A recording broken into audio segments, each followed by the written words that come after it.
আমি ইন্দ্রাণী শুরু করছি আজকে। এই জিনিস আমরা আগে দেখিনি, আগেও সরকারের বিরুদ্ধে মামলা হতো, কিন্তু বিরোধীদের ওই মামলা করাটাই একমাত্র কাজ ছিল না। তাকিয়ে দেখুন গোটা দেশের দিকে, এক চরম স্বৈরতান্ত্রিক সরকার যখন যা মনে আসছে করছে। খুব বড় কিছু বিষয় ছাড়া, ধরুন ওয়াকফ বিল বা ৩৭০ ধারা তুলে দেওয়ার মতো কিছু বিষয় যেগুলোকে আইনি বিরোধিতাই করতে হবে, সেগুলো ছাড়া সরকারের প্রতি পদক্ষেপে কি মামলা ঠুকে দেওয়া হচ্ছে? ধরুন মহারাষ্ট্রে মহিলাদের লাডকি বাহিন স্কিমে ৫০০ টাকা কমিয়ে দেওয়া হলো, তো সেখানে বিরোধী দলগুলো কি আদালতে মামলা ঠুকেছে? না, তারা রাস্তায় প্রতিবাদ করছে। ধরুন দিল্লিতে মাদ্রাসি কলোনি বুলডোজার দিয়ে গুঁড়িয়ে দেওয়া হলো। দিল্লিতে সিপিএম নেই? আছে তো। তারা ওই জায়গাতে গিয়েই প্রতিবাদ করেছেন, মানুষের সঙ্গে থেকেছেন। কিন্তু এই বাংলায় কোনোভাবেই মানুষের সামান্যতম সমর্থন না জোগাড় করতে পেরে এক নয়া কায়দা নিয়েছিল শুভেন্দু অধিকারী। মামলা ঠুকে দাও, প্রতিটা পদক্ষেপে মামলা করো, যা করতে জনসমর্থন লাগে না, নাড়া বাগচির মতো কিছু লোকজন হলেই হবে। সেই কায়দাটা রপ্ত করেছে সিপিএম। প্রতিবার হারতে হারতে হারতে জনসমর্থন খোয়াতে খোয়াতে আপাতত এই এক পদ্ধতি আঁকড়ে ধরেছেন। ভোটে হারাতে পারছি না, জামানত বাঁচানো যাচ্ছে না, তাহলে উপায় মামলা করো, মামলার পর মামলা করো, সরকারের প্রত্যেক সিদ্ধান্তের বিরুদ্ধে মামলা করো, একজনে নয় ১০ জন ১০ ধার থেকে মামলা করো, সরকারের কোনো সিদ্ধান্তই যেন কার্যকর না হয়। সেটাই বিষয় আজকে। মানুষের সমর্থন নেই, মামলা করে মমতাকে হারাও। পদে পদে মামলা। বাংলায় রাজনৈতিক লড়াইয়ে পর্যদস্ত হওয়া বিরোধীদের এখন একটাই অস্ত্র, প্রশাসনের যে কোনো পদক্ষেপের অন্ধ বিরোধিতা। এক কথায় বিভিন্ন বিষয়ে রাজ্য সরকারের গৃহীত সিদ্ধান্ত রূপায়ণের পথে বাধা দেওয়া।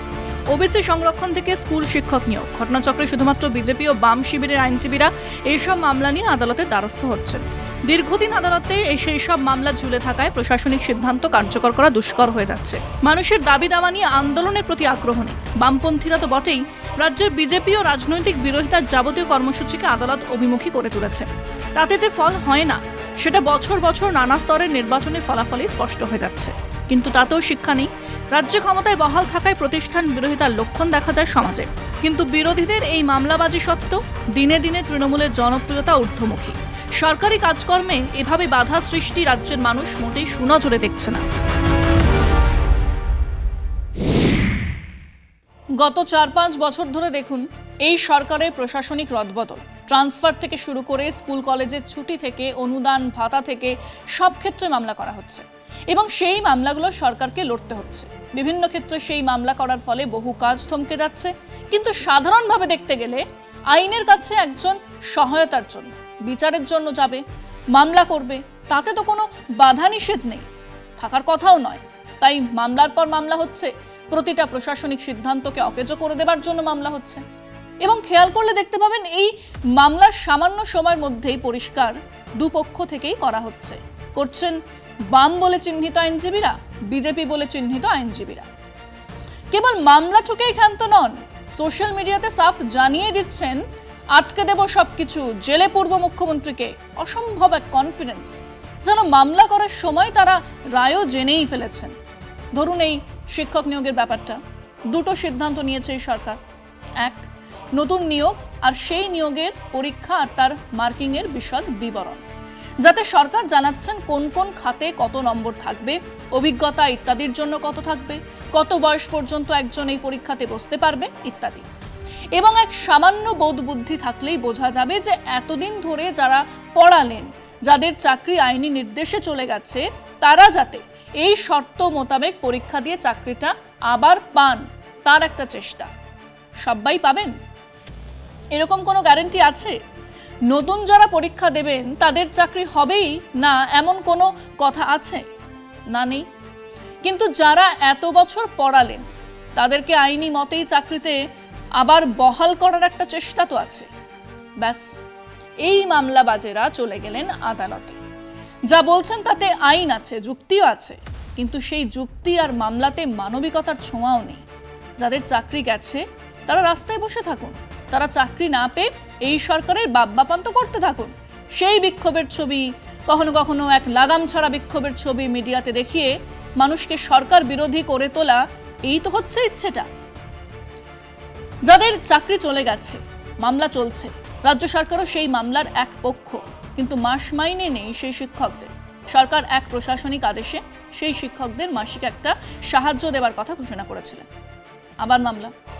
হ্যাঁ, মামলাতে যুক্তি আছে, কিন্তু আবার বলি মানবিকতা নেই। কোনো আইন মানবিকতার ঊর্ধ্বে হতে পারে? লক্ষ্য খুব পরিষ্কার, মাইনে নেই যাদের, তাদের ক্ষোভ বাড়ুক। চাই কি দু একজন চরম সিদ্ধান্ত নিয়ে কিছু একটা অঘটন ঘটান, তারপর সেটাই হবে ইস্যু।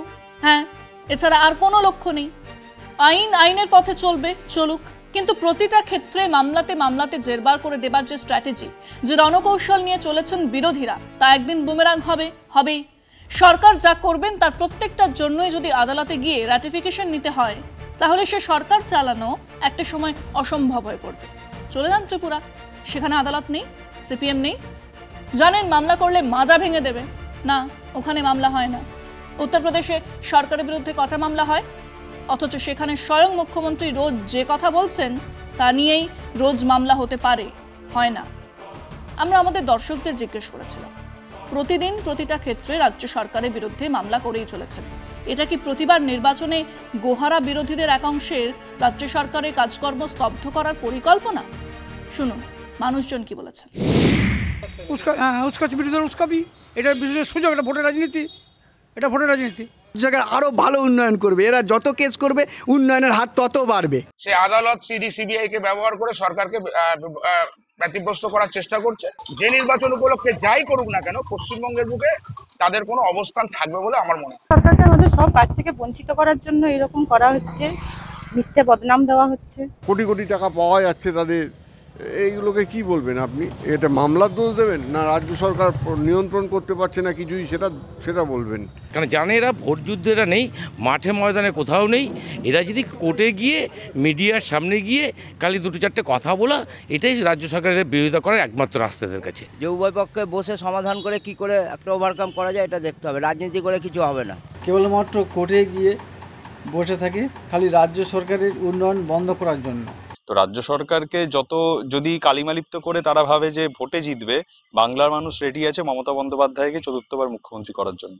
বিরোধীদের চক্রান্ত যাতে পশ্চিমবাংলার উন্নয়নটা স্তব্ধ হয়, যাতে এই উন্নয়নটা স্থগিত হয়ে যায়, যাতে এটা বাধাপ্রাপ্ত হয়, এই জন্যে তারা এরকম করে বেড়াচ্ছে।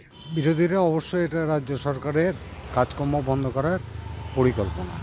বিশেষ করে বিরোধী দলনেতা শুভেন্দু অধিকারীর মদতেই আজকে এই অবস্থাটা বারবার সৃষ্টি করছে। আজকে এই দেখুন, এই যে এতগুলো ছেলে চাকরি চলে গেল, তার জন্য রাজ্য সরকার পুরো দায়ী, কিন্তু উনি সেই কোর্ট থেকে কোর্টের রায় উনি মানছেন না। কিছুই বাধ্য হচ্ছে, যদি উদ্দেশ্যপ্রণীতভাবে বিরোধীরা করবে তাহলে রাজ্য সরকার তো কোর্টে জিততো, কোনো কোর্সে তো জিততে পারছে না। রাজ্য সরকারের যে কাজকর্মগুলো যেগুলো হচ্ছে, যেগুলো হয় ঠিক মতন করা হয় না বলেই বিরোধীরা কেস কামড়িগুলো করে। আর সঙ্গে সঙ্গে আরেকটা দিক আছে, এদের এখনো পর্যন্ত যে বেঁচে আছে দলটা, এটা মানুষের কাছে প্রমাণ করার জন্যই এই কাজ করছে এবং এটা বিভিন্ন চরিত্র প্রকাশ করার চেষ্টা করছে। এটা বন্ধ চক্রান্ত চলছে, এটা নিয়ে বিরোধীর চক্রান্ত। রাজনৈতিকগতভাবে মমতা ব্যানার্জিকে না পেরে কাজের নিরিখে, এই বাংলার উন্নয়নের নিরিখে মমতা ব্যানার্জিকে হ্যারেস করার জন্য আমরা ব্যথিত। আইন মানুষের জন্য, মানুষের ভালোর জন্য, মানব সমাজের এক সুষ্ঠু বেড়ে ওঠার জন্যই তৈরি করা হয়। কিন্তু সেই আইন যদি সরকার বিরোধিতার এক হাতিয়ার হয়ে দাঁড়ায়, যদি সেই আইন দিয়ে প্রতিটা ক্ষেত্রে সরকারের কাজকর্মকে স্তব্ধ করে দেওয়াটাই আসল লক্ষ্য হয়ে দাঁড়ায়, তাহলে সেই আইন অচিরেই আত্মঘাতী হয়ে উঠবে। এটা বোঝার মতো বিবেক বুদ্ধি থাকলে ভাবুন কি চলছে। একদল সরকারে থাকবে, চলে যাবে, অন্য দল আসবে, কিন্তু দেশ থাকবে, রাজ্য থাকবে। এটা মাথায় রাখলে এ ধরনের আত্মঘাতী কাজ বন্ধ হবে। আজকে পর্যন্তই। দেখতে থাকুন কলকাতা টিভি, রাত দিন 7 দিন।